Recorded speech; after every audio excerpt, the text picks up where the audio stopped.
Buenos días, hermanos, ¿cómo están? Bien. Me da gusto estar aquí con ustedes, me da gusto ser ahora, en este momento, quien les dé esta palabra. Vamos a meditar en lo que el Señor tiene hoy para nosotros y les pido, hermanos, que vayan a Mateo, capítulo 16. Mateo, capítulo 16. Y vamos a meditar en esta porción de la palabra, Mateo capítulo 16, y vamos a leer del versículo 1 al versículo 12, como bien leímos al principio de este servicio. Pero antes, hermanos, les vamos a orar. Les pido por favor que nos pongamos de pie una vez más. Esto, ya saben, es gimnasia cristiana, los que puedan, claramente los que puedan, no se me vayan a cansar. Entonces vamos a ponernos de pie, vamos a orar y vamos a darle lectura. Después pueden volver a tomar su asiento y ponemos atención a lo que el Señor tiene en este momento. Padre bendito, te doy gracias, oh Dios, porque tú me permites en este momento dar este mensaje. Padre, tú eres, Señor, quien nos da y nos llena de tus misericordias, Padre, cada día, cada momento, Señor, cada semana. Gracias, oh Dios, por mis hermanos, por la vida de cada uno de ellos, porque, Padre, para mí es una alegría poder venir aquí, Señor, un domingo más, poder verle, Señor, poder gozarnos juntos, Padre, en tus alabanzas, poder gozarnos juntos en tu palabra, Señor. Y, Padre, yo te pido que en este momento tú quites cualquier distracción, cualquier pensamiento, Señor, cualquier idea, Padre, que no vaya acorde, Señor, a lo que en este momento vamos a meditar, que pudiera ser, Señor, un motivo, Padre, para quizás preocupación o estrés o Señor, cualquier carga que nosotros tenemos, Señor, la depositamos en tus manos, confiamos en ti, Señor, y Padre, en esta mañana ponemos nuestro corazón para que tú lo moldees, para que, Señor, tú nos transformes, Señor, y tú obres en nuestra vida, Padre. Nos ponemos delante de ti, te alabamos, te bendecimos, te damos gloria y honra, Señor. Tú eres santo, santo, santo. En Cristo Jesús, Señor, te pido todo esto. Amén. Y vamos a leer, hermanos, Mateo 16. Mateo 16, y vamos a leerlo juntos del versículo 1 al 12. ¿Estamos, hermanos? Vamos a leer. Y la palabra de Dios dice así: vinieron los fariseos y los saduceos para tentarle, y le pidieron que les mostrase señal del cielo. Mas él respondiendo les dijo: cuando anochece decís buen tiempo, porque el cielo tiene arreboles. Y por la mañana hoy habrá tempestad, porque tiene arreboles el cielo nublado. Hipócritas, que sabéis distinguir el aspecto del cielo, mas las señales de los tiempos no podéis. La generación mala y adúltera demanda señal, pero señal no le será dada, sino la señal del profeta Jonás. Y dejándolos se fue. Llegando sus discípulos al otro lado, se habían olvidado de traer pan. Y Jesús les dijo: mirad, guardaos de la levadura de los fariseos y de los saduceos. Ellos pensaban dentro de sí, diciendo: esto dice porque no trajimos pan. Y entendiéndolo, Jesús les dijo: ¿por qué pensáis dentro de vosotros, hombres de poca fe, que no tenéis pan? ¿No entendéis aún y os acordáis de los 5 panes entre 5,000 hombres, y cuántas cestas recogisteis? Ni de los 7 panes entre 4,000, y cuántas canastas recogisteis. ¿Cómo es que no entendéis que no fue por el pan que os dije que os guardases de la levadura de los fariseos y de los saduceos? Entonces entendieron que no les había dicho que se guardase de la levadura del pan, sino de la doctrina de los fariseos y de los saduceos. Oh, hermanos, qué precioso porción de la palabra hemos leído. Tome su asiento, por favor. Qué preciosa porción de la palabra hemos leído en este momento. Y vamos a ver algo muy interesante, hermanos. Este sermón se titula Actitudes que definen el destino, necedad o discipulado. Y, hermanos, este pasaje es interesantísimo porque nos revela a nosotros, los creyentes, 2 realidades o 2 actitudes que nosotros podemos tener frente a Dios. Estas actitudes, por un lado, vemos a los fariseos y a los saduceos, que representan la actitud del necio, y que son personas que ven las obras de Dios, sin embargo, no entienden, endurecen su corazón, cuestionan y exigen pruebas. Por otro lado, también está la actitud de los discípulos. Y los discípulos son aquellos hombres que sí, son imperfectos, son hombres que son imperfectos, que tienen limitaciones, que tienen dudas, confusiones, pero hay algo fundamental que da que muestra una diferencia entre estas dos actitudes, y es el corazón, hermanos. No sé usted qué piensa cuando lee esto. Quizás alguno podría decir, yo soy como los discípulos, ¿no? Y qué menso yo, y a lo mejor yo me fijo luego en situaciones que no son lo que Dios quiere que yo me fije. Pero cuando vemos a profundidad este pasaje, revela que, hermanos, no importa cuánto usted quizás no entienda de momento la verdad, quizás de momento usted no puede entender qué es lo que Dios tiene para su vida, cuál es la voluntad que Dios tiene para su vida, pero hermano, lo que importa es tu corazón. ¿Cómo está tu corazón delante de Dios? ¿Cómo es tu actitud cuando te acercas al Señor, cuando el Señor te habla? ¿Cómo reaccionas? ¿Cómo respondes cuando el Señor está obrando en tu vida? Este contraste, hermanos, que vemos aquí, no es un contraste que simplemente se aplique a esta cita bíblica que nosotros leemos, a esa época donde Jesús habló con sus discípulos, sino que, hermanos, este contraste de actitudes es algo que nosotros vemos día a día. Es algo que usted puede estar experimentando día a día, es algo que usted puede ver en su diario vivir, en su diario caminar con el Señor, y es un problema o es un contraste que es profundamente actual. Cada uno de nosotros va a tomar una postura cuando escucha la voz de Dios. Y puede ser que reaccione con incredulidad y resistencia, o bien puede ser que reaccione y que usted obedezca. ¿Cuál es la postura que usted va a tomar? ¿Va a tomar la humildad por un lado y dejar que sea el Señor quien le enseñe? ¿O por otro lado va a ser como esos fariseos y esos saduceos que con orgullo en su corazón ellos comprendían, tenían la capacidad? Si usted se fija aquí en la lectura que acabamos de tener, Jesús le dice: hipócritas, ustedes pueden entender, ustedes tienen la capacidad de entender, pero su corazón está endurecido y no quieren escuchar. ¿Qué decisión usted va a tener, hermanos? Y a mí en lo particular, cuando leí esta escritura en Mateo 16, me gusta mucho, porque Jesús no es como que solamente se va contra los fariseos y los saduceos, no solamente expone su necedad, sino que también instruye a sus discípulos, así como Él lo hace con nosotros, y muestra que lo más importante, hermano, es nuestro corazón y cómo reaccionamos. Y ahora mismo, hermanos, los voy a llevar a tres cortos puntos. Vamos a ver la actitud que nosotros debemos tener. Y este primer punto es la actitud incorrecta de los necios. Vaya al versículo 1 al 4, voy a leerlo rápidamente. Y dice Mateo 16, versículo 1 al 4, vinieron los fariseos y los saduceos para tentarle y le pidieron que le mostrase señal del cielo. Mas él respondiendo les dijo: cuando anochece decís, buen tiempo, porque el cielo tiene arreboles, y por la mañana hoy habrá tempestad, porque tiene arreboles el cielo nublado. Hipócritas, que sabéis distinguir el aspecto del cielo, mas las señales de los tiempos no podéis. La generación mala y adúltera demanda señal, pero señal no le será dada, sino la señal del profeta Jonás. Y dejándolos, ¿qué dice? Se fue. Hermanos, vamos a ver tres características de alguien que tiene una actitud necia. Y número uno, las personas necias e incrédulas hacen cuestionamientos absurdos y ridículos. Cuando una persona es necia, ¿cuántos de aquí de ustedes han batallado con una persona necia? Es más, ¿cuántos de ustedes tienen una persona necia en su hogar? Luego habría y el Julián, luego su hermano, ¿no? Padres, ¿cuántos de ustedes tienen un hijo, híjole, terco, pero con ganas?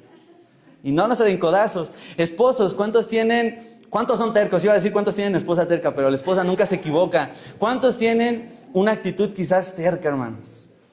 Y verdad que cuando hay un conflicto y una persona es necia, no lo sacas ni a patadas. O sea, él está duro y dale en su actitud, él está duro y dale en su punto de vista. Y cuando una persona tiene una actitud incorrecta, cuando una persona tiene una actitud necia, hermanos, hace cuestionamientos absurdos, ridículos. Tanta es su necedad que no se da cuenta de lo tan mal que está esa persona, de lo tan mal que está su punto de vista, que aunque parece obvio, que esa persona, ¿qué hace? No escucha. Esa persona, aunque tú le muestres, aunque tú argumentes con él, no lo vas a sacar de ahí porque esa persona ya está necia. Y también me acuerdo cómo dice la Escritura que precisamente, ¿no? El discutir con alguien que es necio te vuelve a ti ¿qué? Necio. Cuando tú discutes con una persona necia, tú te vuelves necio. Y estos fariseos y estos saduceos iban hacia el Señor y le dijeron, en pocas palabras, ¿no? O parafraseado, le dijeron, a ver, Señor, muéstranos una señal del cielo. Si tú eres Dios, muéstranos una señal del cielo. Y fíjese que algo interesante entre los saduceos y los fariseos es que de hecho ellos eran grupos que no se llevaban para nada bien, ¿eh? O sea, eran grupos que no se llevaban. No eran grupos que ellos como que de sí mismo, de su corazón saliera el convivir entre ellos y ser compitas y ser amigos, ¿no? Y tener comunión. No, sino que ellos estaban de cierta manera en conflicto unos con otros, ¿no? Me di un poco a la tarea de buscar y ¿cuál era la diferencia entre los saduceos y los fariseos? ¿Cuál es la diferencia entre estos dos grupos? El fariseo, hermanos, es alguien... para empezar, ellos dos tenían diferencias teológicas, ¿no? Muy marcadas. El fariseo creía en la resurrección, creía en la tradición oral que el pueblo de Israel guardaba, ¿no? Y ellos creían en otros aspectos, en otras teologías, ¿no? Y ellos tenían una postura ideológica diferente a los saduceos. También ellos, los fariseos, eran parte del grupo popular. Y en cambio los saduceos eran pertenecientes a la aristocracia sacerdotal, rica. O sea, eran los ricachones, pues. Ellos eran un grupo religioso que no guardaba la tradición oral y tampoco creía en la resurrección. Entonces, ¿cómo es posible que tanto fariseos y saduceos se hayan unido juntos para ir contra el Señor y preguntarle y demandarle una señal? Pero dice explícitamente la palabra que fueron a tentarle. Bueno, es que ellos estaban tan necios, ellos tenían en su corazón tal necedad, tenían tal conflicto con Jesús que poco les importaba las diferencias que ellos tenían por ir ¿con quién? Con Jesús. A echarle bronca, ¿no? Y a tratar de sacarlo de sus casillas, buscar una debilidad, buscar algo para que él pudiera caer. Y hermanos, yo creo que si usted y yo hubiéramos estado en la posición de Jesús, si hubiéramos estado como, oye, espérate, vénganse de 10 en 10, no sean montoneros, ¿no? Hubiéramos hecho como una reacción como completamente diferente, ¿no? ¿Cuántos de ustedes, cuando 2 o 3 personas lo han ido a tener un conflicto o a argumentar con usted, pues no se siente presionado? ¿Cuántos de ustedes no hemos pasado por una situación así y nos sentimos incómodos, nos sentimos presionados? Pero hermanos, quiero decirle que para Cristo, para Jesús, esto no era ningún problema. Y yo pienso en Jesús viendo a los fariseos y a los saduceos, y yo creo que si nosotros hubiéramos estado en ese conflicto de Jesús, híjole, los hubiéramos visto y como, córrele, mejor aquí quedó que aquí murió, ¿no? Y nos vamos y evitamos el conflicto. Pero yo creo que Jesús, en cierta manera, en su amor, los ve venir y nada, dice, ay, estos cuates, vénganse. ¿Quieren otra arrastrada? Vénganse. Y entonces el Señor Jesús está con este grupo, los acepta, aún incluso aunque su intención era para mal. Jesús está dispuesto a tener un diálogo con ellos. Y aquí lo que ellos demandan, hermanos, es una señal, pero no es una señal como la que hemos visto que en diferentes pasajes de la Escritura personajes bíblicos han demandado, ¿no? Sino que esta es una señal completamente de su elección. Esta es una señal que ellos en su orgullo querían ver, querían quizás que Jesús demostrara, pero querían tergiversarlo, de una u otra manera querían usarlo para mal. Y hermanos, es ahí donde ellos pecaron. Ellos no estaban satisfechos con todas las señales que Jesús había hecho. Imagínense, hermano, Jesús mismo. ¿Qué más prueba necesitaban este grupo de hombres para creer que Jesús era el enviado? Usted y yo creemos, o quiero pensar que usted cree en el Evangelio, ¿verdad? Si usted está aquí, quiero pensar que usted de alguna manera cree. Pero, hermanos, nosotros tenemos la dicha, el gozo de poder creer. Y eso que no hemos visto los milagros, ¿cierto? ¿Cuántos de ustedes aquí creen que el Señor puede proveer de la nada? Y eso que usted no lo ve. ¿Cuánto de usted puede creer que el Señor le puede sanar a algún familiar o a una persona enferma de la nada? Amén. ¿Cuántos de nosotros hemos experimentado esas señales en nuestras vidas? Y ahora imagínense, hermano, la dicha, el gozo, el honor de poder haber estado en el tiempo de Jesús. Yo no sé usted, hermano, cuántas veces se haya preguntado en su corazón, en su vida, ay, si yo pudiera estar en alguna historia de la Biblia. Algunos dirían, no, yo quiero estar con David. Y algunos dicen, no, pues para ver a cuántas mujeres mantenía, ¿no? Y en Proverbios, y su hijo Salomón, y para que me dé unos tips o cosas así. No, yo creo que todos aquí, hermanos, deberíamos desear ver al Señor Jesucristo. Ver al Señor Jesucristo en persona.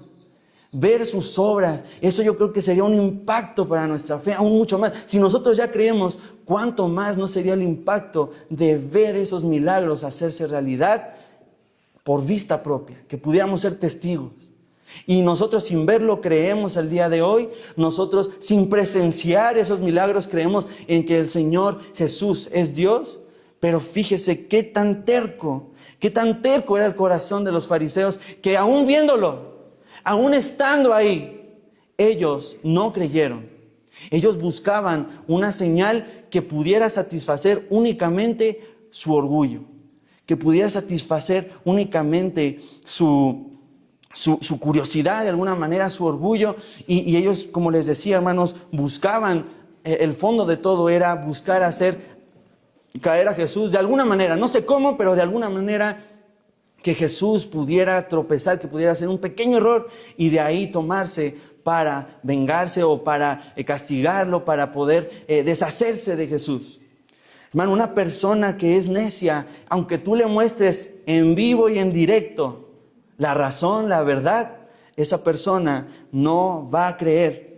Y así hay muchas personas que a día de hoy se les ocurre o tienen en su corazón el pedir señales, el demandar milagros, pero hermanos, cuando nosotros vemos en lo profundo, si pudiéramos ver en lo profundo de su corazón, nos daríamos cuenta que aunque tú le muestres, aunque tú pudieras hacer ese milagro en su vida, ellos no creerían, porque en su corazón desde antes ellos ya han decidido no creer y no obedecer.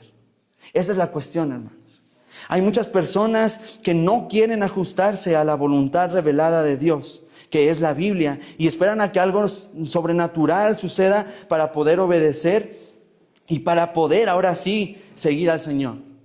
Pero la realidad es que cuando ven el milagro más grande, que es poder entender que Jesús nos ha amado tanto y que Él se ha dado en la cruz, poder entender ese mensaje, ellos aún no creen. Aunque tú les des esa señal, aunque tú hagas ese milagro, no van a creer. La persona necia ha dispuesto en su corazón no creer y engañarse a sí mismo. Y hermano, yo no quiero decir que con esto esté mal que tú pidas una señal, o que tú pidas al Señor que Él te muestre su voluntad. Si tú tienes la duda de no saber cuál es la voluntad del Señor, y tú demandas a Dios una señal, Señor, muéstrame qué es lo que tú quieres. Yo recuerdo esta semana que fue precisamente de campamento que los jóvenes fueron, que fue Semana Santa. Yo fui con un amigo a Querétaro. Ellos tuvieron la convención allá, su campamento. Fuimos a tocar, me invitó a tocar la batería, y cuando ya terminó el culto, ya terminó la cena, ya terminó todo el programa y ya era como la hora de dormir, nosotros nos quedamos afuera, porque la verdad traíamos, pero a energía, pero un chorro. O sea, yo estaba ahí en el colchoncito y como que no más, o sea, no caía y cerraba los ojos, contaba ovejitas del 1 al 100 y nomás no. No, pues ya me levanté, fui afuera y vi a este amigo. Y empezamos a platicar, ya tenía muchísimo tiempo que no lo había visto. Oye, ¿cómo te fue? Oye, me da mucho gusto que ya te casaste. Y después él me dijo, sí, y ya estamos esperando un bebé. Y yo dije, wow, qué increíble. Qué increíble lo que Dios ha hecho en tu vida. Y algo que a mí me llama mucho la atención de este amigo es que me dice, la verdad es que una de mis oraciones era que el Señor me pudiera proveer de una familia. Pero mayor deseo que ese, Gama, es que yo pueda servir al Señor. Yo pasé hace unos meses por una enfermedad terrible. Casi me voy para allá.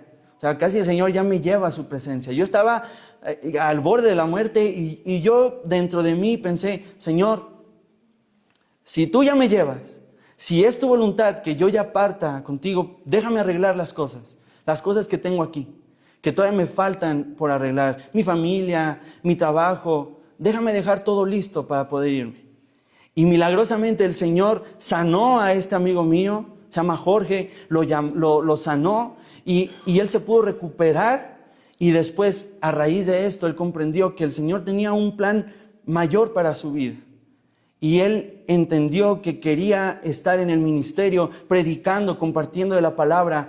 Y la señal que aquí demandó él es que, yo ya salí de esta situación de enfermedad y ya tengo una familia, tengo una esposa, tengo un bebé que viene en camino. ¿Qué debo hacer? ¿Debo dejar mi trabajo por el ministerio y depender completamente cuando sé que la iglesia no tiene el suficiente recurso para sostenerme? ¿Qué hubiera hecho usted, hermano? Yo lo pongo en sus zapatos un momento. ¿Qué hubiera hecho usted? ¿Hubiera completamente dejado su trabajo para servir el ministerio o hubiese mantenido su trabajo? A pesar de que su trabajo es algo que no le permite cumplir a cabalidad con el ministerio. ¿Qué hubiese hecho usted? Bueno, este amigo me dice, pues para no obrar tontamente, yo le dije, Señor, yo te pido una señal. Si tú quieres que yo te sirva y es el tiempo que tú quieres que yo te sirva por completo, yo estoy dispuesto. Pero por favor, sé tú el que ponga el que me despidan. Y él así lo puso. Y me dice, y yo le eché flojera, yo hice de todo para que me despidieran. Paré la línea en la industria. No, se hizo un despapalle. Y dice él, no. Y aún a pesar de todo eso, el Señor me mantuvo ahí. Y yo demandé una señal y la respuesta del Señor quizás todavía es, espera. Quizás su respuesta es, todavía no. Sí, te he llamado, pero quizás todavía no. Hermano, no está mal que tú demandes una señal para conocer la voluntad del Señor. Pero precisamente, ¿cuál es el objetivo de esa señal? Pues conocer la voluntad del Señor. Conocer la voluntad del Señor en medio de la confusión, hermanos, y demandar una señal no está mal. Pero cuando el Señor ya te dio qué es lo que tú tienes que hacer, cuando el Señor ya te habló a tu corazón, ya habló a tu vida, que lo que vas a hacer quizás no es correcto y debes ir a otro camino, y tú aún así pides señales como para torcer la mano al Señor, ay, hermano, ahí créeme que vas a pasar por bachesotes. Vas a pasar por un camino muy complicado, muy complejo. Y esto me recuerda, por ejemplo, cuando los jóvenes, ¿no? Cuando van a entrar a una relación quizás, ¿no? Y ellos son cristianos, ellos son hijos de Dios y ellos fueron atraídos a lo mejor por una persona que no es cristiana, ¿va? Y entonces ellos le dicen al Señor, Señor, ¿qué tengo que hacer? Revélame, muéstrame mi vida, ¿qué tengo que hacer? Y a veces el Señor es tan increíble que te pone a tu prójimo de ejemplo. Y ves al otro que se metió en una relación con alguien que no es cristiano y le va de la patada. Y tú todavía dices, no, Señor, pero, no, ellos no, o sea, pero a mí háblame, o sea, a ellos ya les hablaste, pero a mí. No, hermano, no, si Dios te está hablando a tu vida, es el tiempo para obedecer. Es el tiempo para obedecer. No trates de torcer la mano al Señor. No trates de querer como convencer al Señor de que, ay Señor, es que si cae un trueno, entonces me dedico a ti. Y tracas, suena el trueno. 2 truenos, Señor, por favor. No, hermano, no. Si Dios está hablando a tu vida, si Dios está hablando a tu vida, que eso para empezar es algo maravilloso. Si Dios está hablando a tu vida, es tiempo de que tú obedezcas. Y es tiempo de que dejes el orgullo, la necedad y camines con el Señor. Y pensando precisamente en esto que les comentaba de mi amigo Jorge, yo también me puse a pensar y dije, híjole, qué difícil, ¿no? O sea, sé que tengo el llamado, pero también a la vez el ir al llamado significa sacrificar quizás mi estabilidad, significa sacrificar pues, todo lo que tengo por servir al Señor. Y cuando usted se pone a pensarlo así, yo creo que muchos de ustedes van a dar media vuelta y vámonos.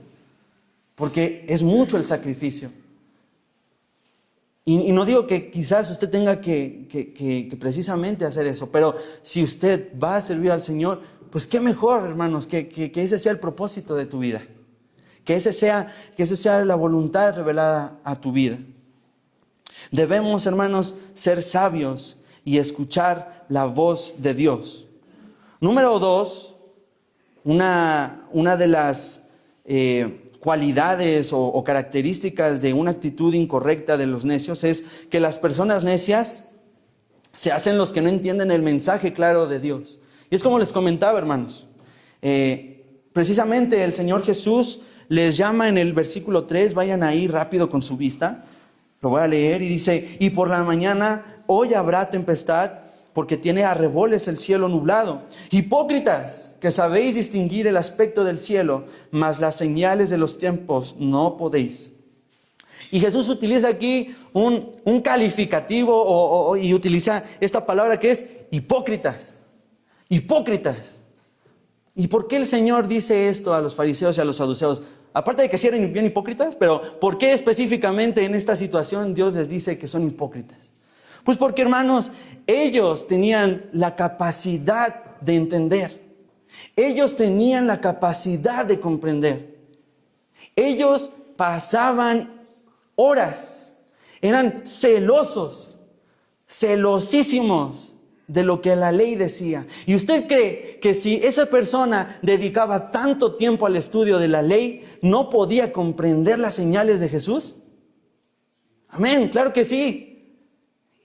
Usted que está aquí tanto tiempo, no todos, pero algunos de ustedes que han estado ya tanto tiempo en la iglesia, no podrá entender cuando el Señor está claramente hablando a su vida. Yo creo que usted tiene la capacidad. Dios le ha dado una mente, Dios le ha dado ojos y gracias a Dios aquí no hay nadie que tiene discapacidad. Y aunque tuviera, esa persona puede comprender la voluntad y el mensaje que Dios tiene para su vida. Pero estas personas se hacían los que no entendían. Y ellos tenían la capacidad para entender, pero eran hipócritas porque simulaban algo que era verdad, algo que no era verdad, algo que no eran. Bien podían distinguir otras cosas, pero se resistían al llamado de Dios. ¿Y sabe por qué? Porque Jesús atacaba lo que ellos tergiversaron en la ley. Porque Jesús les mandaba a renunciar a todo eso y a seguir un camino que para empezar era un camino que nada tenía que ver con lo que ellos pensaban sobre un Redentor, sobre Cristo. ¿Cuál era la idea que ellos tenían sobre Cristo, hermanos? Pregunta de examen. Redentor político. Ellos estaban en ese momento bajo el dominio ¿de quién? De Roma. Y ellos pensaban que el Salvador iba a ser alguien que yo imagino que en un corcel blanco y con una capa, ¿no? Y morada y con una espada, ¿no? Y tenía así, no sé cómo ustedes se imaginan a Allende, ¿no? Pero haga de cuenta que Jesús así. Y ellos se imaginaban así al Señor y que iba a liberar y no, hombre, iba a traer otra vez al pueblo de Israel como en su tiempo dorado con Salomón. Pero hermanos, la realidad era que Dios estaba llamando para otro tipo de obra que Dios quería hacer en su pueblo. El Señor no estaba ahí para de manera política sanar a su pueblo, no, sino que el Señor estaba ahí para sanar algo que era mucho más importante. ¿Qué era, hermanos? Su pecado, su maldad. Ellos necesitaban al Señor, más que un reino próspero, más que un reino que era fuerte. No, hermanos, eso poco vale si nuestro corazón está en la maldad, está alejado de Dios. Y tanto era su necesidad que el propósito de Jesús era sanar a su pueblo de su maldad, sanar a su pueblo de la muerte, rescatarlo de ahí. No de Roma, no de la pobreza quizás instantáneamente, ¿no? de lo que ellos vivían. El propósito era completamente diferente. Y por eso los fariseos y los saduceos no querían, se resistían al llamado de Dios.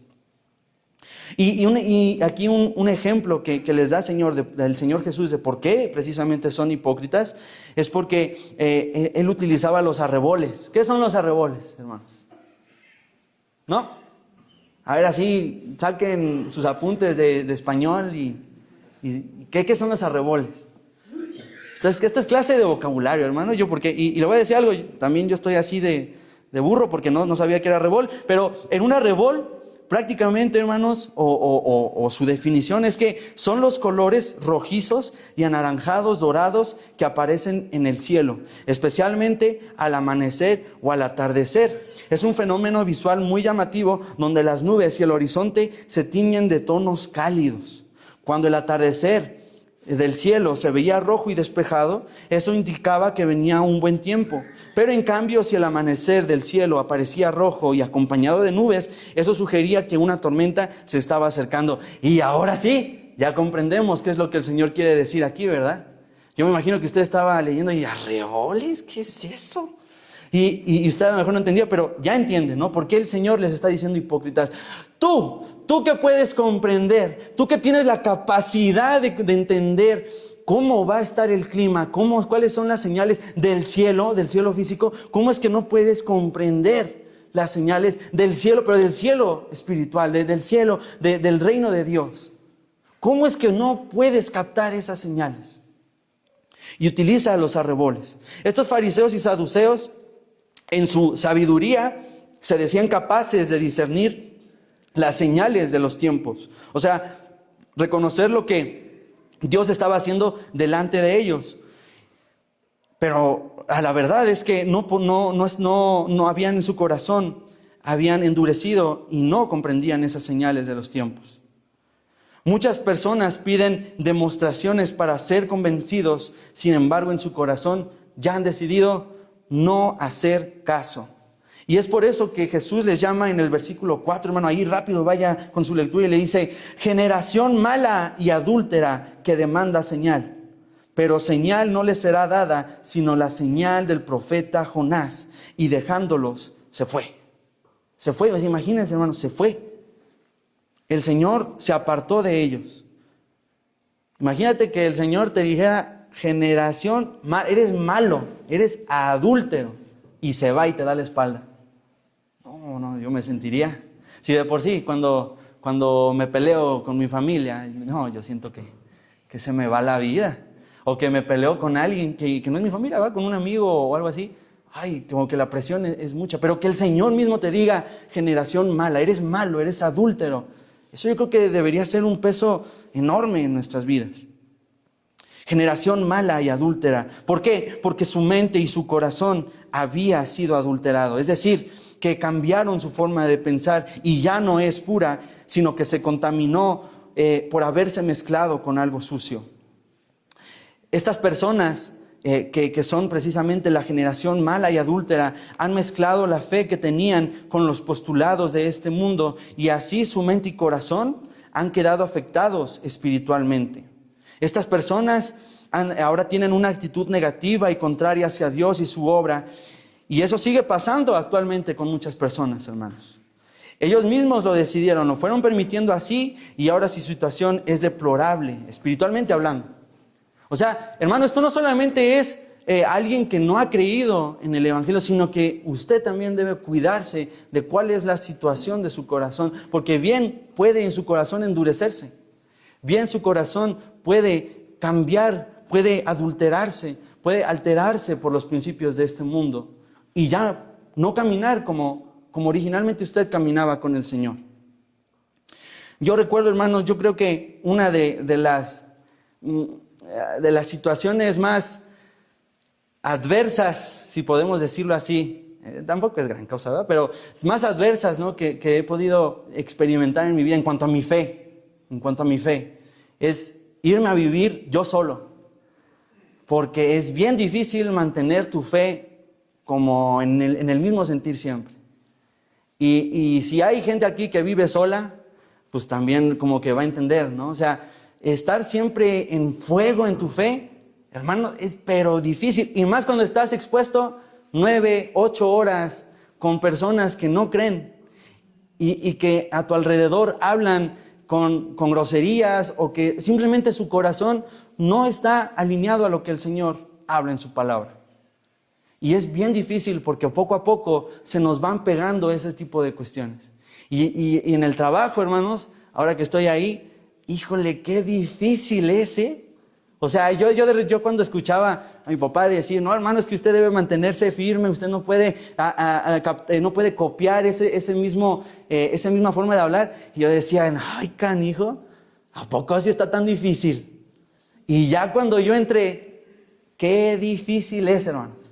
Qué difícil es mantenerse puro para el Señor. Cuán difícil es. Porque cuando menos te das cuenta, ya alguien la regó, híjole. Y ya te empiezas a enojar. Y cuando alguien te habla y ya es la 4ª vez, la 5ª vez la que te hablan para resolver el mismo problema que ni siquiera era tu problema. Ay, hermanos, cómo fastidia, cómo enoja. Y cuando uno está en esa situación, es bien fácil que tú caigas en tu carnesota y te dirijas a esa persona de una manera incorrecta. Y eso pasa hasta con los que somos creyentes, ¿sí o no, hermanos? En su familia. ¿Cuántas veces usted le ha hablado con palabras ásperas a su familia? Pues, ya no levantan la mano, ¿va? ¿Cuántos de ustedes han hablado así? Pues claro, todos, ¿no? Yo incluso hace rato, aquí al inicio del culto, estábamos rápido, prepara los cantos y conéctate a no sé qué, y no, tú burro, quién sabe qué, y no, hermanos, no. Esa no debe ser la manera en que nosotros actuemos. Y uno debe cuidarse más cuando está solo. Cuando uno está solo, en soledad, si tú, hermano, muchos de aquí ya están casados y tienen familia, pero si tú vas a pasar por ese momento de soledad, es cuando más arraigado debes estar en la palabra del Señor. Porque cuando estás solo, es cuando el enemigo, hermano, duro como un martillo, está ahí golpeando a tu vida. Y cuando menos te das cuenta, ya está influyendo en tus pensamientos, Tu pensamiento, hermano, es la primera barricada que cae antes de actuar. Piénselo. Cuando tu pensamiento está en la maldad, está en el pecado, cuando tu pensamiento está yendo en contra de la voluntad de Dios, ya chafeó. Porque cuando menos te das cuenta, ya es como piensas, es como actúas. Y por eso, hermanos, usted debe ser fuerte en su mente. Por eso el Señor más adelante les dice, no. Ustedes no compartan, ustedes no caigan, no hagan parte, no sean partícipes. O en otras palabras, no coman de la levadura de los fariseos. Usted, hermano, de la misma manera, sea sabio, no necio, y permanezca puro para el Señor. La batalla es dura, sí, pero el Señor... Me gusta mucho este versículo, ni sale la cita, imagínense, pero me gusta esta porción de la palabra que dice que el Señor nos ha dado un espíritu de cobardía, sino que... parece aguacero, ni entendí. Otra vez, porque el Señor no nos ha dado un espíritu sino de dominio propio. Y es cierto, hermano. Tú puedes dominar tus pensamientos, tú puedes dominar tu actuar, tú puedes dominar tu corazón. Pero no solo, tienes que tomarte de la mano del Señor. Y eso es lo que el Señor nos demanda ahora. Una generación mala y adúltera es la que ya ha perdido este rumbo y su situación ahora es deplorable. Característica número 3 de una actitud necia. Su necedad no les permite distinguir los tiempos. Y hermanos, aquí me gusta esta reflexión. Dice, el Señor está continuamente llamando a los pecadores a que se arrepientan y empiecen a caminar con Dios como es que adecuado.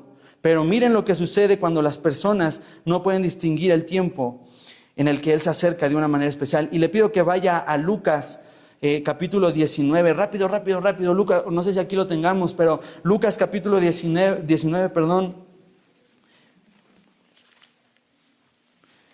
Lucas capítulo 19, versículo 41, y vea lo que dice. Yo lo voy a leer en la versión Dios habla hoy, pero no importa, usted puede seguirme con su vista. Y Lucas 19 al 41 dice así. Lucas 19 al 41. ¿Estamos, hermanos? Amén. Vamos a leer, le digo, yo voy a leer esta versión en la versión Dios habla hoy, pero usted sígame con su vista. Y dice, cuando llegó cerca de Jerusalén, al ver la ciudad, Jesús lloró por ella diciendo, si en este día tú también entendieras lo que puede darte paz, pero ahora eso te está escondido y no puedes verlo. Pues van a venir para ti días malos en que tus enemigos te harán un muro a tu alrededor y te rodearán y te atacarán por todos lados y te destruirán por completo. Matarán a tus habitantes y no dejarán en ti ni una piedra sobre otra. ¿Por qué qué? Porque no reconociste el momento en el que Dios vino a visitarte. Y hermanos, eso en un principio lo vemos como que el Señor Jesús tuvo una carga, ¿no? por Jerusalén, y lo vemos aislado, ¿no? Bueno, es que eso pasó cuando el Señor Jesús iba a entrar a Jerusalén y fue un momento que Él tuvo de tristeza. Pero ¿cómo se aplica a tu vida? ¿Cómo se aplica a tu vida? ¿Cómo esto se puede aplicar a tu vida? Hermanos, el Señor tiene un momento y un tiempo donde Él te habla. Aprovéchalo, discierne. Aprovéchalo y obedece.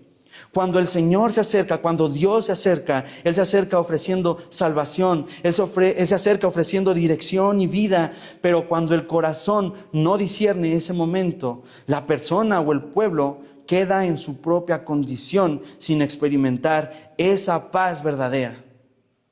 Es cierto, hermanos. ¿Cuántas personas que no conocen al Señor vemos que tienen lo contrario a la paz, ¿no? Tienen una preocupación cañona, ¿no? Y están a todo tiempo preocupados, que el pago de tal cosa, que la renta, que el niño, que no sé qué tantas cosas, que el Netflix ya se me va a cortar, no manches, y mi lista de cosas, ¿no? Y cositas así, ¿no? Y preocupaciones que son tontas a lo mejor en algunos casos, pero que en otros casos quizás son válidas. Son válidas, hermanos, son válidas en algunos momentos, pero ¿cuál es la diferencia que debe haber entre alguien que no conoce al Señor y alguien que sí conoce al Señor? Es que el que conoce al Señor descansa, ¿qué? Completamente en Él. Tú descansas en el Señor porque Él sabes que te protege. Y me gusta cómo el Señor aborda a los discípulos, porque lo vamos a ver más adelante, cómo el Señor aborda a los discípulos. Y esa es, hermanos, la actitud que el creyente debe tener, de completa paz, de completa dependencia del Señor.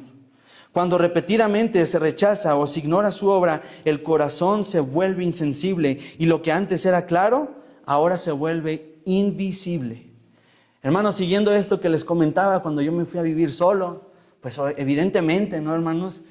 Hubo situaciones, hubo momentos en mi vida donde mi fe quizás no estaba bien con el Señor, donde mi relación con Él no estaba en su mejor momento. Y cuando eso pasaba, fíjese que era para mí bien fácil poder identificar cuando yo sabía que no estaba tan bien con el Señor. Le voy a decir con qué. Yo agarraba, cuando estoy en mi tiempo libre, en un poquito tiempo libre que tengo, pues me acuesto en mi cama, ¿no? O sea, como cualquiera de ustedes, ¿no? En mi cama o en el sillón, en mi escritorio, y me pongo a ver Instagram o cualquier cosa, ¿no? Que, pues, para despejarme un ratito. Y no pasa, hermanos, de que de repente me salga un video cristiano, ¿no? De alguien que está hablando de algo de la palabra. X, ¿no? Un devocional o algo así. Y a veces es gente que conozco y a veces es gente que no conozco. Y me pasaba específicamente con esa persona que yo conocía, como que lo empezaba a juzgar. No. Y ya saltaba de reel. Y me movía de video. Y como que en mi corazón, como que había una batalla, hermano, como que no quería ver eso, como que no quería escuchar. Y de repente en YouTube me salía sugerencia. A veces mi YouTube como que siento que me está viendo, no sé qué pasa ahí, hermano. Pero como que me ve mal y llena todo de prédicas y de mensajes y de devocionales. Y yo nada más cierro. Y yo me acuerdo que cerraba la computadora y mejor me iba a mi celular o me iba a distraer a otro lado con tal de no escuchar. Porque en mi corazón no estaba completamente bien con el Señor. Porque mi corazón se resistía a escuchar la palabra, porque yo sabía que estaba mal. Ten mucho cuidado, hermano, porque si tú permaneces así, hermano, si tú permaneces así, poco a poco estás cediendo campo en una batalla que te va a costar mucho. Y no me refiero que te va a costar económicamente. Dios quiere que no sea así, pero te va a costar en tu relación con Dios. Te va a quitar tu paz. Te va a quitar tu gozo, tu alegría en el Señor. Y hermano, si tú pierdes eso, perdiste todo. Si tú pierdes esa paz que tienes con el Señor, has perdido todo. ¿Qué eres sin el Señor? Nada soy sin el Señor. Necesito del Señor. Y entonces yo entendía que en ese momento mi corazón, como les estaba diciendo, mi corazón se empezaba a endurecer, hermano, y como que no, o sea, escuchaba un devocional y a veces me forzaba a mí a escuchar un devocional y como que quería entrar al corazón y ¡bum!, rebotaba. Y hermano, la única manera en la que el Señor podía volverme a llevar a su camino era con amor y hablando a mi vida. Hablando a mi vida, con circunstancias que yo vivía, con situaciones que yo padecía quizás en ese momento, o simplemente en algún momento Dios, por su completa misericordia, enternecía mi corazón y reconocía: sí, Señor, estoy mal. Hermano, lo peor que puedes hacer es conformarte con una situación así en tu caminar con Cristo. Si tú te empiezas a conformar con una mediocridad espiritual, hermano, eso es lo peor que puedes hacer. No te conformes con la mediocridad espiritual. No es, pues es que como el apóstol Pablo dice que vamos a tener luchas y vamos a tener esa lucha constantemente, pues ya me dejo caer. No, hermano, no. Si tú tienes esa lucha, es para que tú permanezcas en el Señor. Fuerte, firme. Una frase que le gusta a mi papá es: firme sí, adelante. ¿Ah? Y a veces yo al principio lo escuchaba y decía: ¿qué está diciendo este señor? ¿No? O sea, firme hacia adelante. Y ya cuando me tocó dije: no, pues sí, firme hacia adelante, porque es verdad. Firmes hacia adelante, hermano. Tenemos que estar firmes en el Señor, firmes en Él. No podemos permanecer en la mediocridad espiritual. ¿Y qué es la mediocridad espiritual? Conformarse con el pecado en tu vida. ¿Qué pecado hay en tu vida? Lujuria, mentiras, malas conversaciones. ¿Qué es lo que hay en tu vida? Mentiras, enojo. ¿Qué es lo que hay en tu vida? Un pecado que recurrentemente está ahí y que no te deja avanzar bien con el Señor. Hermano, firme y adelante, porque el Señor te ha dado un espíritu de dominio propio. Tú puedes vencer, tú puedes vencer. Necesitas salir de esa necedad y buscar al Señor. Punto número 2, el claro mensaje del Señor. Y hermanos, vamos ahí igual a Mateo 16. Rápido, regrésese. Vamos ahí a Mateo 16 y les dice en ese versículo 4, les dice: la generación mala y adúltera demanda señal, pero señal que no le será dada, sino la señal del profeta Jonás. ¿Y se acuerda quién es Jonás? Poco así. A ver, ¿qué hacía? Resumidas cuentas, ¿cuál era la historia de Jonás? No, pues que el pez. Y que lo tragó el pecesote, ¿no? Y lo tragó. ¿Y cuántos días estuvo ahí? 3 días. Imagínense la baba y no. Estuvo 3 días ahí. ¿Pero por qué? ¿Por qué estuvo en el pez? ¿Qué? Aguacero otra vez. ¿Por qué? Por desobediente, ¿va? Porque Dios le había dado ¿qué? Otra vez un aguacerazo, hombre. Una misión. Ir a Nínive, exacto. ¿A predicar qué? Pues sí, que se arrepintieran, que se volvieran de su camino. Y Jonás dijo, nanay, yo no voy. Y no me acuerdo bien por qué dijo que no, pero pues, tú terco y necio que no voy. Y el Señor le dijo, ¿no vas? Pues órale, que te coma un pescado. Y ya salió y después cumplió con su misión. Y vamos a ver precisamente esto, hermanos. Las personas no necesitan más milagros o señales porque el mensaje es claro. El Señor ya ha dado señales suficientes. La gente no se contenta con lo que Dios ya ha revelado y lo que busca son puros pretextos. Como les decía, el mensaje de Jonás era ¿cuál? Arrepiéntete, en resumidas cuentas, era arrepiéntete y vuélvete a Dios. Y Jonás tenía, podría haber dicho un ejemplo, ¿no? El arrepiéntete, y como dice el hermano Elías, arrepiéntete, ¿no? Arrepiéntete y vuélvete a Dios, porque así como el Señor acabó con Sodoma y Gomorra, que estaba sumida en la maldad, que estaba sumida en la lascivia, que estaba sumida en prácticas que poco le gustaban al Señor, que poco le agradaban, que eran abominables al Señor. Así como Él acabó con Sodoma y Gomorra, arrepiéntete, porque tú no puedes jugar con el Señor, tú no puedes jugar con Dios. Ciertamente Dios es misericordia y es amor, pero también es justicia. Y su justicia es como un fuego consumidor. Así que el mensaje de Jonás era, arrepiéntete, inclina tu corazón y sigue al Señor.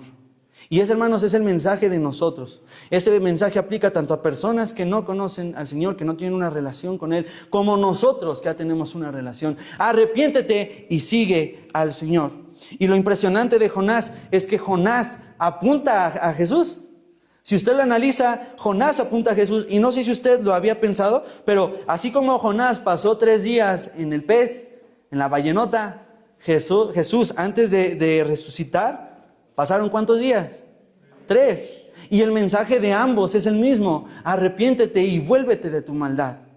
Entonces, la gente, hermanos, no necesita ninguna demostración de poder o milagros caprichosos para poder entender y seguirle. Hermano, lo que tú y yo necesitamos es recibir, entender el mensaje de Cristo y limpiar nuestros pecados en Él, en su sangre, en la obra que Él ya hizo. Recién venimos de esta Semana Santa y a mí me llama la atención que como nunca en internet yo había visto tantas personas hablando, ¿no? de este suceso. Y eso quiere decir que de alguna manera Dios está haciendo algo en nuestro mundo, en nuestra sociedad. Dios está de alguna manera haciendo algo. Y cuando me meto a redes, ¿no? Y veo que tal persona que nada que ver con el cristianismo habla de Dios, digo, oye, el Señor está haciendo algo. Nosotros no necesitamos más señales, más que comprender. Y esta semana, hermanos, que recién pasamos de Semana Santa, debe ser un motivador para seguirle, para dirigir nuestra vida a Él. Él nos puede perdonar y de esa manera podemos tener un nuevo inicio y entonces podremos caminar con Él, practicando la obediencia que al Señor le agrada. Nuestra vida, hermanos, debe ser una vida de fe. ¿Y en qué se caracteriza una vida de fe? Una vida que confía completamente en el Señor. Amén.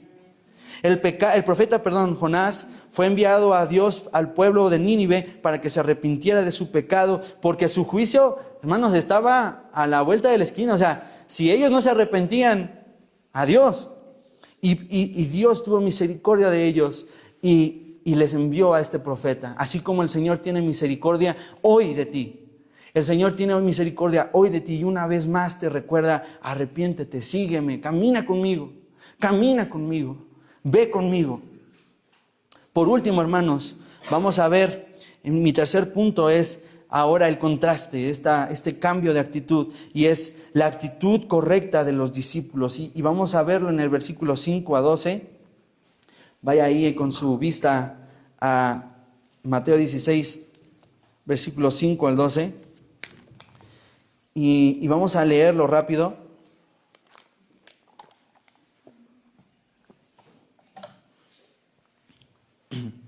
Y dice así: llegando sus discípulos al otro lado, se habían olvidado de traer pan, y Jesús les dijo: mirad, guardaos de la levadura de los fariseos y de los saduceos. Y ellos pensaban dentro de sí, diciendo: esto dice porque no trajimos pan. Y entendiéndolo Jesús les dijo: ¿por qué pensáis dentro de vosotros, hombres de poca fe, que no tenéis pan? ¿No entendéis aún, ni os acordáis de los 5 panes entre 5,000 hombres, y cuántas cestas recogisteis? ¿Ni de los 7 panes entre 4,000, y cuántas canastas recogisteis? ¿Cómo es que no entendéis que no fue por el pan que os dije que os guardaseis de la levadura de los fariseos y de los saduceos? Entonces entendieron que no les había dicho que se guardasen de la levadura del pan, sino de la doctrina de los fariseos y de los saduceos. Hermanos, la verdad se pasan esos discípulos, ¿eh? O sea, yo cuando lo leí dije: ay, Señor. Pero también nosotros somos así. Y le voy a decir por qué. Porque nos falta entendimiento, hermanos. Muchas veces nos falta entendimiento para comprender lo que el Señor quiere decir. Y lo que nosotros debemos rescatar de los discípulos es una actitud enseñable. La principal diferencia entre los fariseos, saduceos y los discípulos es que los discípulos les hacía falta entendimiento, pero tenían una actitud enseñable. Los discípulos tenían un corazón dispuesto a comprender lo que el Señor quería decirles. Y si ellos no hubieran tenido una actitud dispuesta a comprender lo que el Señor quería decir, ahí hubiera iniciado una riña. Oye, tú, ¿por qué no trajiste el pan? No, es que me quedé dormido. ¿Cómo te vas a quedar dormido, por Dios? Y iniciaría ahí una cuestión, una batalla, que nada que ver que posiblemente del resultado que vemos aquí en las Escrituras.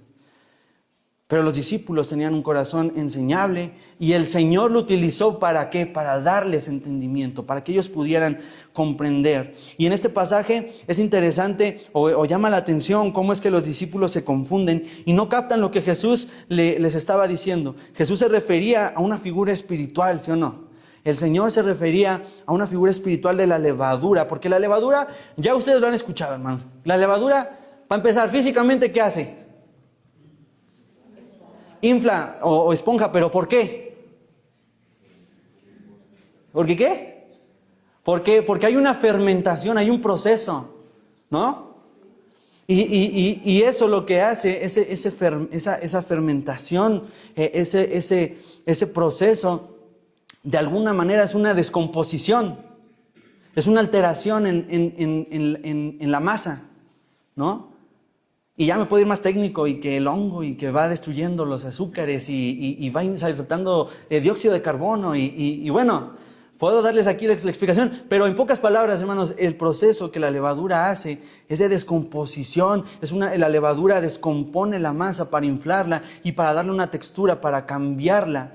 Y en este caso la levadura era algo malo porque llevaba una descomposición o deshacía, alteraba la fe de los discípulos. Y era algo que Jesús les estaba diciendo: cuídense de la levadura de los fariseos, no vaya a ser que ustedes sean alterados, ustedes sean descompuestos por seguir sus malas prácticas. Sean descompuestos por captar o por hacer caso a lo que ellos le dicen. ¿Y cuántas veces, hermanos, nosotros a lo mejor no estamos con fariseos, ¿verdad? Pero nos encontramos con gente que tiene una manera de pensar que es completamente contraria a lo que el Señor dice en su palabra. Y no es gente agresiva, ¿eh? O sea, muchas personas de ellas son la gente hasta más amable que te puedas pensar, que te puedas topar. Y te saludan, ¿no? Y oye, ¿cómo estás? Pero su corazón, su pensamiento está lejos del Señor. Y nosotros debemos tener cuidado, hermanos, de no copiar, de no guardar en nuestro corazón ese pensamiento. Nos cuesta entender lo que Dios nos va mostrando en la vida, y de cierta manera el Señor ve en nosotros cierta ingenuidad, para las cosas espirituales. Así es, hermanos. Somos, de cierta manera, ingenuos. Si lo quiere ver más feo, ineptos también. Porque muchas veces no podemos comprender lo que el Señor tiene para nosotros. Cuando yo pienso, cuando el Señor nos da una indicación, ¿no?, de obedecer, y a veces estamos tan metidos en nuestros rollos que no entendemos. Es como cuando un padre le da una orden a su hijo. Y yo me acuerdo mucho de una vez que mi papá, cuando nosotros estábamos chiquitos, le gustaba llevarnos a picar piedras. Sí, hermanos, nos llevaba a la construcción de nuestra casa y a trabajar ahí picando un hoyo o recogiendo herramienta o cortando cable o haciendo un nudo, lo que fuera, pero él le gustaba llevarnos porque decía, si tú en algún momento de plano no agarras nada, pues de perdida que puedes agarrar una pala y mover arena, ¿no? Y me acuerdo mucho de una situación que pasó muy divertida que la recuerdo. Es que cuando estábamos en esa situación, mi papá le decía a mi hermano, no recuerdo qué le urgía a mi papá, tenía que recoger la grava porque ya se estaba yendo, se estaba creo que desparramando. Corre, vete por una pala. Y ¡fum! Se fue mi hermano por una pala. Corrió a quién sabe dónde. Y la pala, ¿sabe dónde estaba? Aquí al ladito. O sea, mi hermano quería obedecer lo que mi papá le estaba diciendo, pero no tenía la visión, quizás no se había percatado que ahí estaba lo que mi papá quería en ese momento. Y ¡bum! Como flash, y nada más veías corriendo a ese niñillo de como 6 años, y la pala. ¿Y dónde estás? Aquí está la pala, pásamela. No, pues ya se desparramó toda la grava, ¿no? Entonces, también me acuerdo, hermanos, una vez que fuimos, mi papá nos estaba enseñando a manejar y había llovido y nos dijo, no se vayan a meter a ese charco porque nos vamos a quedar. ¿Y qué hace mi hermano? ¡Pum! Canijo, y directito al charco. ¿Qué estás haciendo?, le dijo mi papá. No, pues es que yo no me quería meter, yo vi que había como un caminito ahí y pues yo dije, no, así pasamos. Y ya cuando iba a la mitad, no pasamos. Y ahí nos quedamos. Y hermanos, a veces queremos obedecer, pero nuestra capacidad para entender lo que el Señor quiere decir a nuestras vidas, a veces nomás no alcanza. Somos ingenuos. Y también pasa conmigo. También me ha pasado muchas experiencias de esas con mi papá y también en el trabajo. Me acuerdo mucho cuando recién llegué, yo estaba como practicante y el que en este entonces ahora es mi jefe, me fuimos a ver una falla, ¿no?, que tenía una máquina. Y anteriormente ahí había llegado mantenimiento y había hecho pues, una compostura, ¿no? Ya se imaginará usted. Y llegamos y abre el gabinete eléctrico. No, qué calidad. Y así me dijo mi jefe, qué calidad. Chécate, esto es lo que tú tienes que hacer. Usted quizás hubiera entendido que él se refería con sarcasmo, pero alguien que está ahí como practicante y que quiere como que dar lo mejor de sí, dar una buena impresión, sobres en corto a tomarle foto, y al siguiente día saqué mi libretita y ahí andaba con los de mantenimiento y mi jefe me estaba buscando. Caray, pues ¿a dónde se metió Gama? Y me fue a buscar ahí por la planta. Yo andaba ahí con los de mantenimiento, supuestamente haciéndole caso a los maestros, ¿no? A los machinones. Y llega ahí conmigo mi jefe y, ¿qué estás haciendo? No, pues es que usted me dijo que yo prestara atención a lo que ellos hacían. Este cuate, ¿qué está haciendo? No, a ver, vente. Y ya obviamente no me dijo ahí enfrente de ellos, me llevó aparte a un lado y me dijo, no, o sea, lo que yo te estoy diciendo es precisamente lo contrario. No hagas eso, porque vas a explotar. Así me dijo, te vas a morir. Si un día yo te veo haciendo eso, adiós. Obviamente en broma, ¿no? Y yo capté, hermano, ahí ya capté que él se refería a otra cosa. ¿Cuántas veces no nos pasa así con el Señor? ¿Cuántas veces somos incapaces para poder comprender lo que el Señor tiene para nuestras vidas?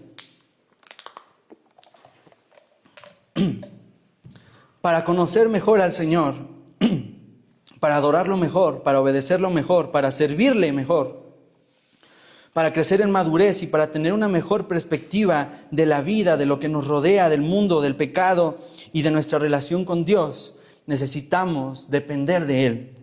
Necesitamos buscarle. Necesitamos más de Él. Y esa, hermanos, esa es la única preocupación que deberíamos tener como hijos suyos. Crecer en conocer más y más a nuestro Padre Celestial para tener una mejor relación con Él. Frecuentemente estamos más preocupados por lo que hay en la tierra. Pensamos que nuestra vida es corta y vemos solo lo material, lo que ven nuestros ojos. Y así eran los discípulos. Los discípulos estaban preocupados por el pan, pero Jesús les dijo, ¿no han aprendido que eso no es lo que les debe preocupar? Y a mí me gusta cómo dice aquí el versículo 8, y les dice Jesús a sus discípulos, ¿por qué pensáis dentro de vosotros, hombres de poca fe, que no tenéis pan? Y yo lo pienso como Jesús diciéndole, aquí está el pan, aquí está el que te puede proveer. ¿Por qué te preocupas por lo material cuando aquí estoy yo? Hermanos, ¿por qué nos preocupamos y ponemos nuestro pensamiento en cosas que nada tienen que ver con el Señor cuando contamos con el Señor? ¿Por qué te afanas por ese tipo de cosas cuando el Señor ya es el pan que te sacia? Cuando el Señor ya es el pan que provee para tu vida. Y Él les dice, ¿acaso ustedes no comprenden cuando yo hice ese milagro con los 5,000 y con los 4,000? ¿Y cuántas estas recogisteis? ¿Qué ustedes no comprenden que aquí está el pan? Hermano, nosotros debemos buscar el reino de Dios, seguir al Señor como debe de ser, y Él va a proveer. Él va a proveer todas sus preocupaciones, todas sus necesidades. Y hay veces donde vemos la cuenta bancaria y decimos, pues como que caiga un billetón, ¿no? Porque sí se ve medio difícil y todavía faltan 14 días para la quincena. No, manches.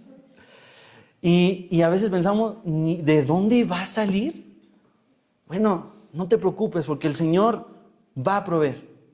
A su tiempo, a su manera, a su forma. Tú solamente hónrale, síguele y Él va a proveer. Él te tiene en sus manos, así como tuvo a los 4,000. ¿Ustedes creen, hermanos, que un simple pan era problema para el Señor Jesús? Si Él pudo alimentar a 4,000 y a 5,000, ¿un simple pan va a ser estorbo para el Señor? Claro que no, hermano. Claro que no. La levadura, hermanos, de los fariseos representa enseñanzas adúlteras y corruptas.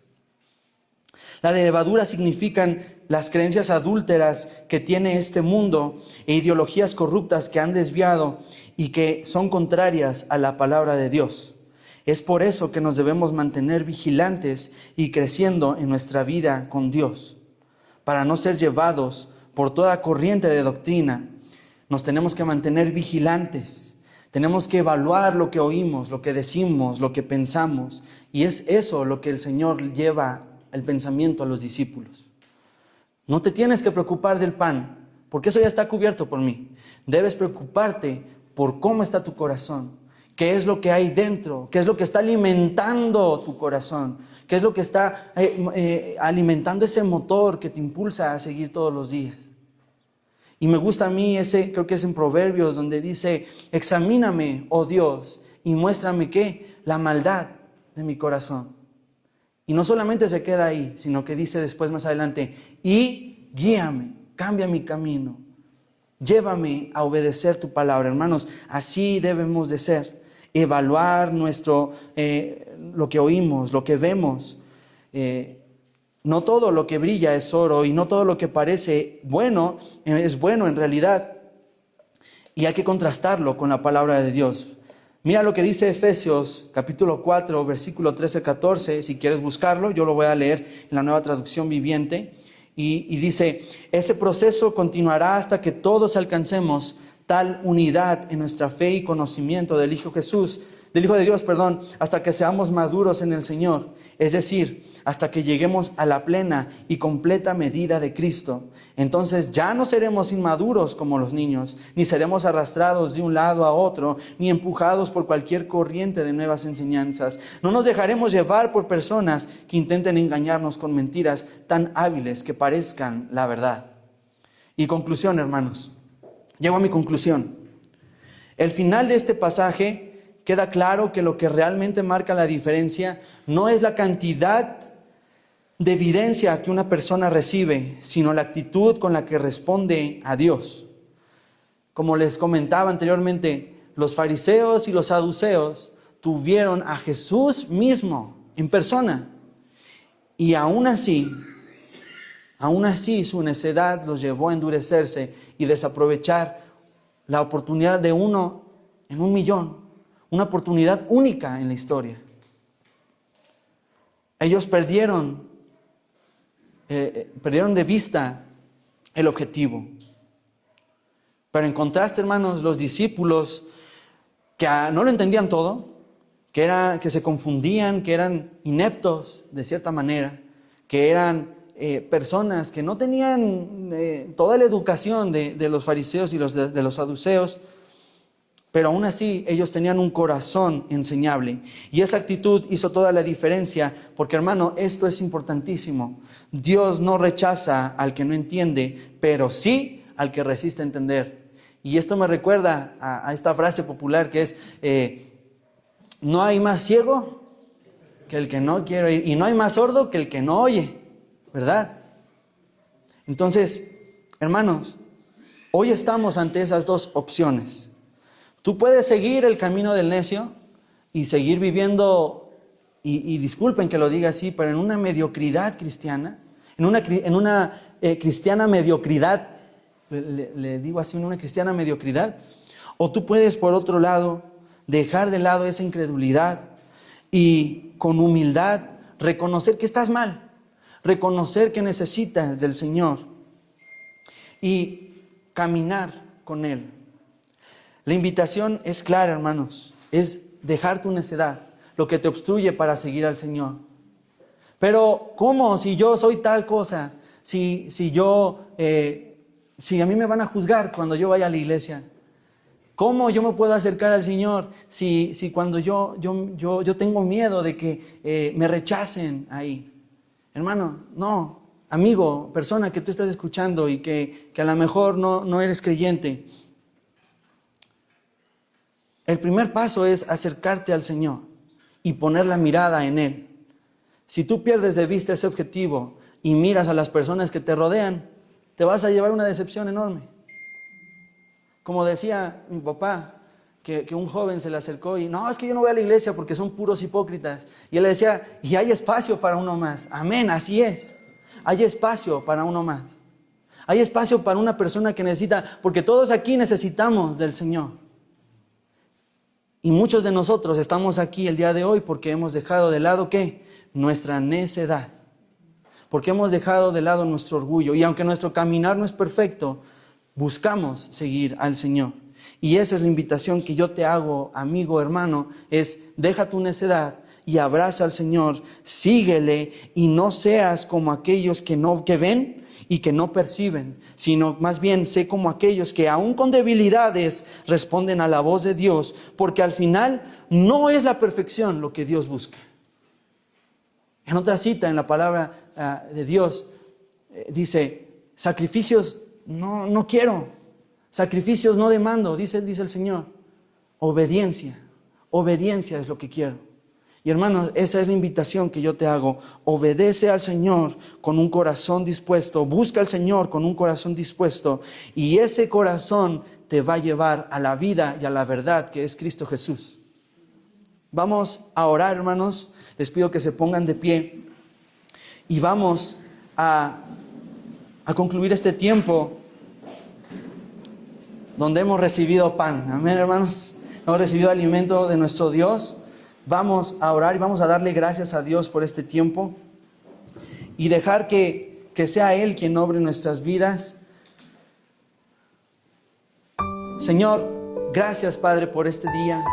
Gracias, Señor, porque aunque venimos aquí, Señor, delante de ti, siendo imperfectos, aunque venimos, Señor, delante de ti, Padre, con nuestros pecados, Señor, con nuestras fallas, tú eres un Dios amoroso, misericordioso, que abre sus brazos, oh Dios, para darnos una oportunidad más de caminar contigo. Señor, aunque caigamos muchas veces, tú estás ahí una y otra vez para levantarnos.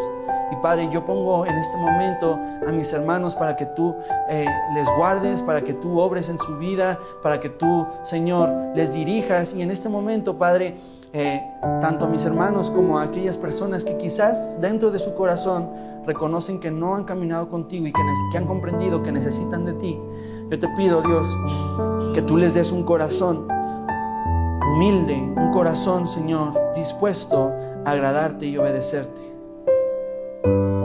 Padre, moldéanos como barro, moldéanos, Señor, como el buen alfarero que eres tú, Señor. Y haz de nosotros, Padre, cúmplenos en nuestra vida la voluntad que tú tienes. Danos entendimiento para comprender qué es la voluntad que tú tienes para nuestra vida. Danos entendimiento, oh Dios, para seguirte, oh Señor, y para resistir en medio de los ataques del enemigo. Danos la fuerza, danos ese dominio, Padre, danos ese espíritu de dominio propio. Y no permitas, Padre, que caigamos, Señor, en la maldad. No permitas, Señor, que aun cuando hayamos caído en esa maldad, permanezcamos en ese estado deplorable, Señor, sino buscarte a ti, amarte a ti, Señor. Perdónanos, Padre, cuando hemos fallado. Perdónanos, Señor, cuando no te hemos seguido fielmente. Y, Señor, reconocemos que necesitamos de ti, Señor. Danos fuerza, Padre, en nuestros lugares de trabajo, en nuestros lugares donde la gente nos ve, y ayúdanos a ser testigos, Padre, de tu palabra, a ser testigos y a ser sal y luz, oh Dios. Eso es lo que tú nos mandas a hacer. Ayúdanos a resistir a la levadura, Padre, y a las enseñanzas que no te agradan. Y, Señor, ser luz en medio de la oscuridad. ¿Es difícil la lucha? Sí, Señor, ciertamente es difícil, pero, Padre, confiamos en que tú estás con nosotros y, Padre, que en ti podemos vencer y, Señor, en ti podemos ser libres, porque tú ya has pagado, oh Dios, toda la deuda que nosotros no podíamos pagar en esa cruz, y tú ya hiciste, Padre, todo lo que nosotros no podíamos hacer. Dependemos de ti, Padre eterno, Padre bendito. Te alabamos, te exaltamos, te glorificamos en Cristo Jesús. Amén.